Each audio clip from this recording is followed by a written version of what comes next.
이 시간 우리에게 주신 하나님의 말씀은 출애굽기 27장 20절에서 21절까지의 말씀입니다. 출애굽기 27장 20절에서 21절까지의 말씀입니다.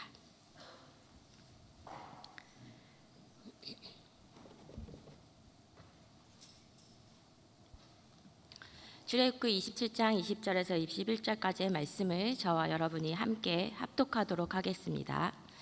너는 또 이스라엘 자손에게 명령하여 감람으로 짠 순수한 기름을 등불을 위하여 내게로 가져오게 하고 끊이지 않게 등불을 켜되 아론과 그의 아들들로 회막안 증거계 앞 휘장 밖에서 저녁부터 아침까지 항상 여호와 앞에 그 등불을 보살피게 하라. 이는 이스라엘 자손이 대대로 지킬 규례이니라. 아멘. 안녕하세요. 죄송하지만 제가 목 상태가 조금 좋지 않아서 양해 말씀 드립니다. 함께 서로에게 인사했으면 좋겠습니다. 빛이 있으라 라고 서로에게 인사해 주십시오. 감사합니다. 오늘 이 시간 우리 마음을 가득 채울 말씀의 빛을 기대하면서 나아가셨으면 좋겠습니다.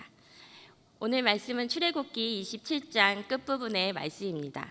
시내산에서 이스라엘 백성들과 하나님께서 언약을 맺으신 이후에 모세를 통하여 성막을 짓도록 하십니다.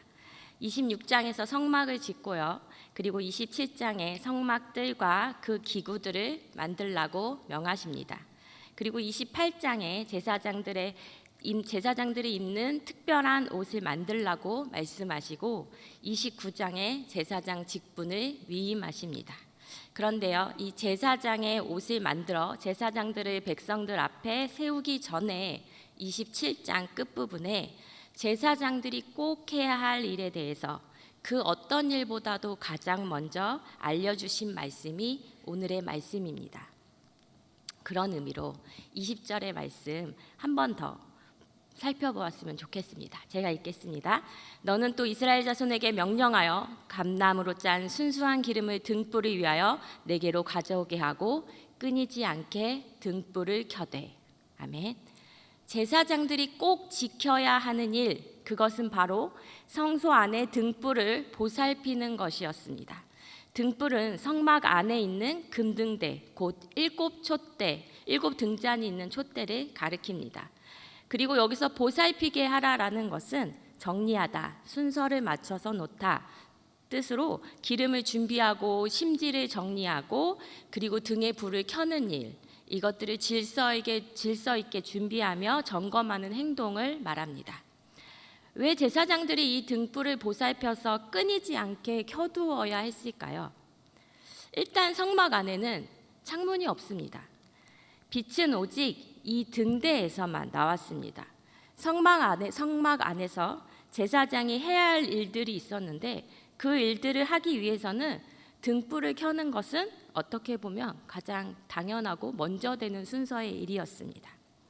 초등산부가요, 아시다시피 미드몰에서 예배를 드리는데요, 지하잖아요, 미드몰이. 그래서 창문이 없습니다. 그래서 문을 열면요 캄캄해요. 그래서 저는 미드몰에 들어가면 가장 먼저 하는 게 스위치를 켜서 불을 켜는 행동을 가장 먼저 합니다. 어떻게 보면 이 등불을 켜는 행동은 가장 먼저 기초되는 일이었습니다. 그런데 중요한 것은 이 등불을 끊이지 않게 켜두어야 했다라는 것입니다. 성막 안의 등불은요, 단순한 조명의 의미를 넘어섭니다. 그것은 하나님의 임재와 하나님의 관계를 상징하고 있습니다. 하나님은요, 존재 자체가 빛이신 분이십니다. 등불이 성소를 밝히고 있다라는 것은요, 빛이신 하나님께서 그곳에 임재하셔서 그곳을 밝히고 계시다, 함께 하신다라는 의미를 가지고 있습니다. 사실 성경에 성소가 마음이다 라고 직접적으로 말씀하시는 구절은 없습니다. 하지만 성경은 곳곳에서 반복해서 하나님께서 사람 안에 거하신다라고 알려주고 있습니다. 대표적인 구절이 고린도전서 3장 16절과 6장 19절의 말씀입니다. 함께 읽어보도록 하겠습니다. 너희는 너희가 하나님의 성전인 것과 하나님의 성령이 너희 안에 계시는 것을 알지 못하느냐. 너희 몸은 너희가 하나님께로부터 받은 바 너희 가운데 계신 성령의 전인 줄을 알지 못하느냐. 너희는 너희 자신의 것이 아니라. 아멘. 아멘. 성막은요, 성막에 뜰이 있고요, 성소가 있고 지성소가 있습니다. 그리고 이 지성소 안에 법궤가 놓여져 있었습니다. 이 법궤는 하나님의 의자라는 뜻으로 하나님의 임재, 하나님께서 내려와 계신다라는 것을 상징합니다. 성막 자체는요, 곧 하나님께서 임재하시는 곳이고 하늘에서 이 땅에 내려오셔서 백성들과 함께 하신다라는 임마누엘의 하나님을 상징합니다. 하나님이 임재하시고 함께 하시는 곳이 성전이라면 성령 하나님이 거하시는 우리의 마음은 곧 성전인 셈입니다. 그리고 이 성전의 등불을 켠다라고 하는 것은 빛이신 하나님께서 내 마음에 오셔서 함께 하시고 하나님이 주시는 빛으로 내 마음을 밝히신다라는 의미를 가지고 있습니다. 거기에다가요, 이 성소의 등불은 낮과 밤을 가리지 않고 밤에도 켜두어야 했습니다. 이것은요, 하나님께서는 주무시지도 않고 졸지도 않고 늘 우리와 함께 하신다라는 것을 보여주기 위함이기도 합니다. 우리의 마음은요, 참 여러 가지 모습을 가지고 있습니다. 때로는 한없이 기쁘고 밝기도 하고, 때로는 화가 나기도 하고, 때로는 한없이 우울해지기도 합니다. 기쁨과 감사가 가득할 때는 괜찮지만 내 마음에 분노와 억울함과 우울한 마음을 그냥 내버려 두면 우리의 마음은 쉽게 어두워지곤 합니다. 이럴 때 우리가 잊지 말아야 할 것은 하나님이 내 마음에 함께하고 계신다는 사실입니다. 그리고 이 내 안에 존재하는 빛이신 하나님 앞에서 우리는 내 마음을, 내 스스로를 정리하는 시간이 필요합니다.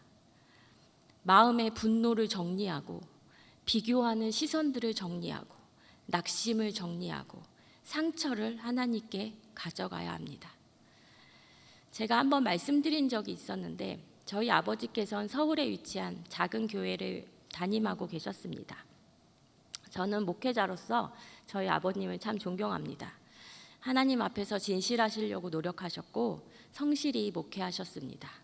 제가 목회자가 되고 나서 이제 뒤돌아보니까 목회자로서 저희 아버지를 따라갈 수 없다라는 생각이 들기도 합니다. 그런 아버지가 어느 날 갑자기 목소리가 쉬어서 나오지 않는 상태가 되었습니다. 저처럼 지금 의도하진 않았지만 이렇게 목소리가 쉬어서 나오지 않는 상태가 되어서 이상함을 느껴서 병원을 찾아가셨습니다. 그런데 그때는 이미 늦었습니다. 아버지는 폐암 말기라는 진단을 받으셨고 3개월이 남았다는 이야기를 들었습니다. 이 이야기를 듣고 처음에는 저는 믿기지가 않았습니다. 가족들이 다 그랬죠. 그래서 그 다음에 저에게 찾아온 감정은 하나님에 대한 분노와 원망이었습니다. 그때 저는 아버지의 권유로 신대원 준비를 하고 있을 때였습니다. 늦게 시험 준비를 시작해서요, 새벽 5시부터 밤 11시까지 공부를 하고 11시쯤에는 장신대 앞에 기도탑이라는 것이 있어요. 거기에 올라가서 기도를 했었습니다. 기도실에 기도한다고 앉아 있었지만 사실 기도가 나오진 않았습니다. 그저 멍하니 앉아 있다가 내려오거나 울다가 내려온 적이 많았던 것 같습니다. 그렇게 며칠을 멍하니 있다가 또 며칠은 하나님께 원망과 분노를 쏟아냈습니다. 하나님 지금 보고 계십니까? 쉬고 계신 거 아니십니까? 어떻게 이러실 수가 있습니까? 그렇게 제 감정을 한참을 막 쏟아대고 나서 가장 밑에 남아있는 감정을 살펴보니 두려움이 남아있었습니다. 제가 그 당시에 20대 중반에서 20대 후반으로 넘어가는 시기였습니다. 제 앞에서 버팀목처럼 서 계셨던 아버지께서 아버지를 잃는다는 그 두려움, 이제 정말 세상에 나는 홀로 남겨지는구나. 그 두려움이 제 마음 깊숙한 곳에 있음을 깨달았습니다. 그 두려움을 마주하니까 하나님께서 그때 저에게 이렇게 얘기하시더라고요. 내가 네 아버지야. 그때 생각났던 찬양이 이 찬양이에요. 혹시 아시는 분들도 계시겠지만 강명식 씨의 하나님 아버지라는 찬양입니다. 가사를 한번 제가 읽어보겠습니다. 하나님, 제겐 참 두려운 게 많습니다. 잘 모르는 것도 너무 많습니다. 부끄러운 일은 헤아릴 수도 없고 지치고 힘들 때에도 그때도 의연한 척 해야 할 때도 있습니다. 그래도 하나님 아버지, 하나님을 아버지라 부를 수 있어서 난 참 좋습니다. 나의 하나님 아버지, 하나님을 아버지라 부를 수 있어서 나는 참 다행입니다. 우리의 마음에요, 늘 하나님이 함께 하십니다. 우리의 아버지 되시고 위로자 되시는 하나님 아버지께서 늘 함께 하십니다. 그 하나님으로부터 받는 위로가 진짜입니다. 그 하나님에게 나의 감정과 문제를 가져가고 나서 그때 깨닫게 되는 것이 진짜입니다. 아론이 제사장으로서 의복을 갖추고 위임식을 갖기 전에 가장 먼저 제사장이 해야 할 일로 알려주신 것이 바로 이 등불이 꺼지지 않도록 살피는 일이었습니다. 제사장들이 성소가 하나님의 빛으로 비춰질 수 있도록 등불을 살피고 관리하는 일이 곧 우리 마음에 하나님의 빛으로 가득할 수 있도록 내 마음을 살피는 일과 같습니다. 우리 안에는 아직 죄라는 것이 존재하기 때문에 나의 마음에 혹여나 어둠에 물들고 있는 것은 아는지 늘 살펴야 합니다. 우리 마음 안에도요, 창문은 없습니다. 그래서 하나님의 빛만이 우리 마음을 밝게 할 수 있습니다.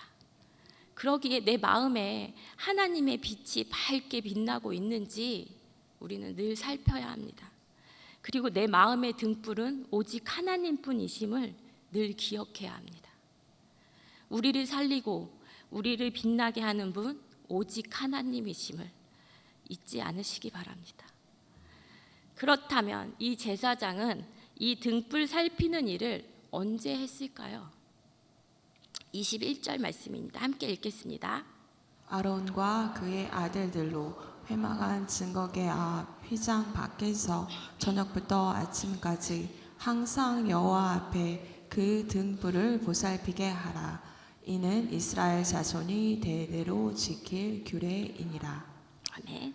제사장은요, 등불을 살피고 정리하는 일을 매일매일 해야 했습니다. 심지가 타버리면 다듬고 기름이 부족하면 채우고 불이 약해지면 다시 살펴야 했습니다. 지금은요, 교회 학교가 여름 성경학교와 수련회를 이제 준비하고 시작하는 기간입니다. 초등 3부도요 1박 2일로 나가서 저녁 예배를 드리는데, 이때 찬양하고 말씀 듣고 기도회를 작년에 우리 친구들이 5, 6학년 친구들이 한 3시간 했던 것 같아요.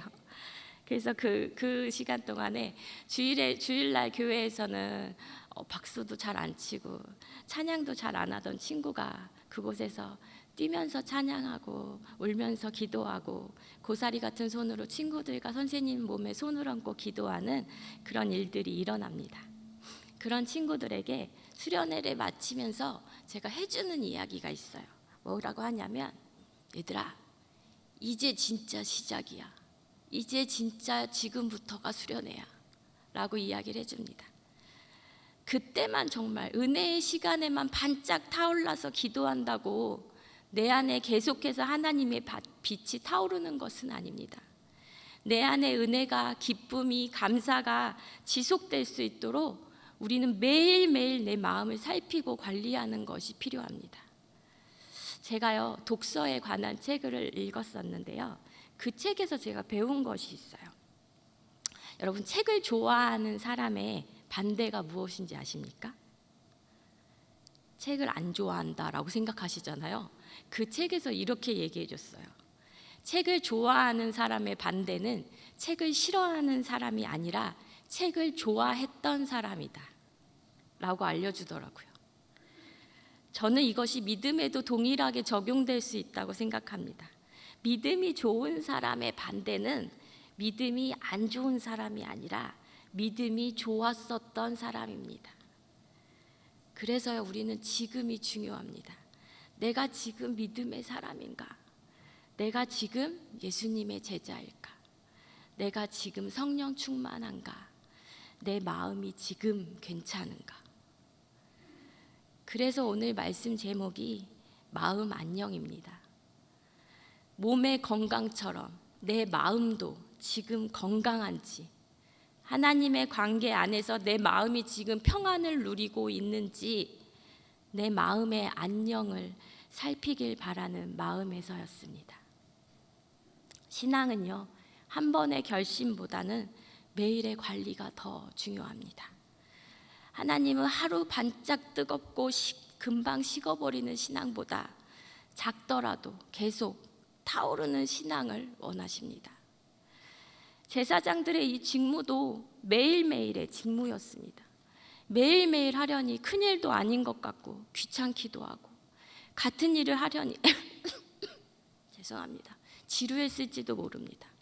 그럼에도 불구하고 제사장들은 매일 매순간 등잔대를 점검하고 그 빛이 꺼지지 않게 하는 것, 그것이야말로 절대 잊어서는 안 되는 그들의 사역이었습니다.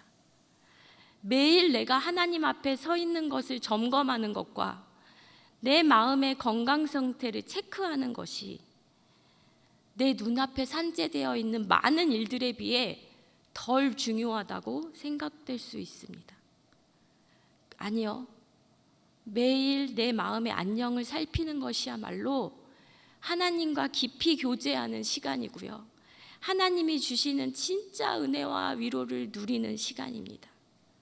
삶 가운데 매일 내 마음을 살펴서 기도하고 묵상하는 것을 우선순위에 두심으로 그 은혜를 누리는 저와 여러분 되기를 바랍니다.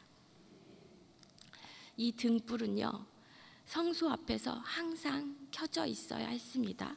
그런데요, 재미있는 표현이 하나 더 등장합니다.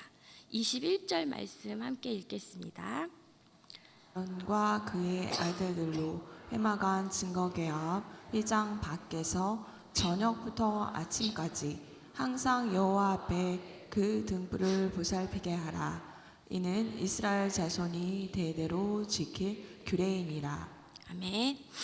항상 보살피고 켜둬라 라고 해도 충분히 이해를 할 텐데, 항상이라는 단어 앞에 저녁부터 아침까지 라는 설명을 더 붙이고 있습니다. 하나님의 창조는 어둠에서 빛을 밝히는 것으로 시작했습니다. 어둠 가운데 빛이 있으라 라고 말씀하셨습니다. 어둠은 빛이 없는 상태로요, 빛이 있으면 어둠은 물러갑니다. 하나님이 계시지 않는 곳은 곧 어둠입니다. 주의 성소는 그래서 늘 등불이 켜져 있어야 했습니다. 그 빛이 꺼지면 꺼지지 않도록 보살피는 것이 제사장들의 사명이었죠. 이 등불이라는 단어가요, 사실은 그 마오르라고 해가지고 광명체를 뜻합니다. 광명체 하니까 하나님께서 세상을 창조하실 때 만드셨던 해달별이 떠오르지 않습니까? 하나님은 이 해라고 하는 빛을 발하는 광명체를 세상에 두셔서 세상을 비추게 하셨습니다. 마치 진짜 빛이신 하나님께서 어둠을 밝히시는 것을 모형처럼 보여주듯이 그렇게 해라는 광명체가 떠올라 어두운 세상을 빛으로 밝히는 것을 보여주셨습니다. 그런데 빛이신 예수님께서도 이런 논리와 비슷한 말씀을 하셨습니다. 마태복음 5장 14절에서 15절 말씀인데요. 제가 읽겠습니다. 너희는 세상의 빛이라. 산 위에 있는 동네가 숨겨지지 못할 것이요, 사람이 등불을 켜서 말 아래에 두지 아니하고 동경 위에 두나니 이러므로 집안 모든 사람에게 비치느니라. 아멘.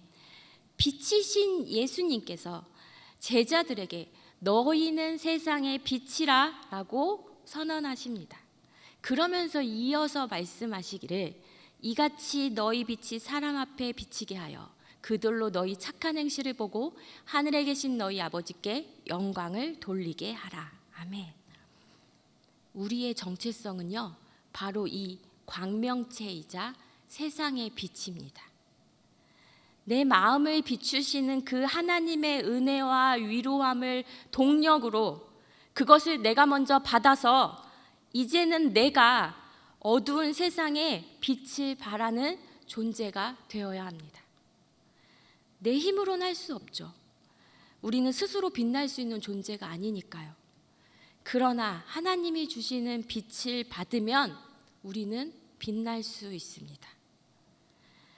모세가요, 하나님과 대면하여 이야기를 나누고 백성들에게 그 말씀을 전해주려고 나타났을 때 모세의 얼굴이 너무 밝게 빛나니까 사람들이 무서워해서 모세가 자신의 얼굴을 수건으로 가리고 나타나서 전했다라고 했습니다.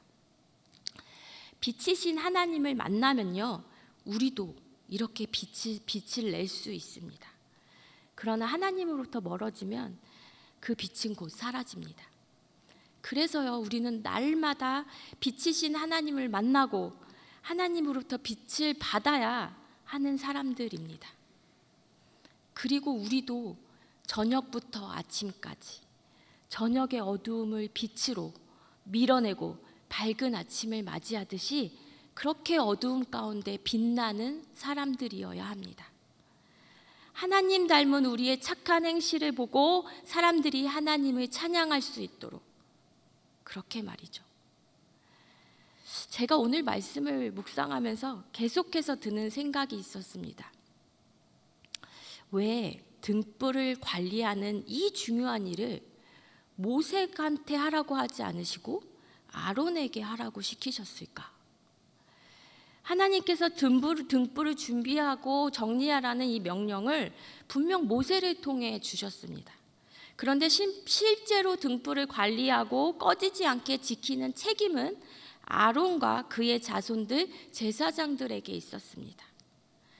그 이유는요, 등불은 단순한 조명이 아니라 성소의 거룩한 예배가 계속되고 있음을 보여주는 것이기 때문에 그렇습니다. 즉, 등불을 지키는 것은요, 지도자의 역할이 아니라요, 예배자에게 주어진 역할입니다. 제사장은 예배가 지속될 수 있도록 관리하는 책임이 그에게 있었습니다. 내 마음이 예배하고 있는지, 하나님과 관계 가운데 있는지 내가 잘 알 수 있으려면 내가 먼저 예배자여야 합니다. 내가 세상의 빛으로 살려면, 하나님 빛을 받아 그 빛을 전하는 사람이 되려면 내가 먼저 하나님과 깊은 관계 가운데 있는 예배자여야 합니다. 광명체로 하나님의 빛을 전하는 세상의 빛이 곧 우리이고, 이 역할을 감당하기 위해 예배자로서의 하루하루의 삶을 사는 우리 성도님들 되시길 간절히 바랍니다. 한 가지만 더 살펴보고 마칠게요. 이 등불이 꺼지지 않도록 지키기 위해서 꼭 필요한 필수품이 하나 있었습니다. 20절에 보면 바로 감나무로 짠 순수한 기름이었습니다. 감나무로 짠 이 순수한 기름은 최상급 올리브유라고 할 수 있어요. 감람류 열매를 찧어서 만든 감람유를 사용하라고 알려주시고 계세요. 이렇게 하면, 이런 방식으로 기름을 만들면 기름이 더 품질이 좋아진다고 합니다. 그래서 이 기름으로 등불을 켜면 등불이 더 밝고 연기가 거의 나지 않는 상태가 된다고 해요. 어쨌든 이 등불에는요, 이 순수한 기름이 필요했습니다. 등불은 의지만으로 타지 않습니다. 기름이 필요합니다. 성경에서요, 기름은요, 종종 성령의 역사를 상징합니다. 우리도 마찬가지죠. 사람의 열심만으로는 오래 탈 수 없습니다. 처음에는 버티는 것 같지만 결국 지치게 되죠. 기도는 영혼의 기름을 채우는 시간이고요. 말씀은 심지를 적시는 시간이고, 예배는 다시 불이 살아나는 시간입니다. 그리고 가장 중요한 것, 성령님이 우리를 위해 중보하심과 도우심이 있을 때 우리는 오래오래 빛날 수 있습니다. 오늘 말씀을 준비하면서 제가 이런 생각이 들었습니다. 하나님 정말 나를 핑계치 못하게 하시는구나. 우리가 해야 할 일도 알려주시고 어떻게 해야 할 것도 알려주시고 도움까지도 예비하셨구나. 맞습니다. 우리가 믿는 하나님은 그런 분이시죠. 우리보다 우리를 더 생각하시고 우리의 연약함을 아시어 그 도우심까지 생각하는 분이십니다.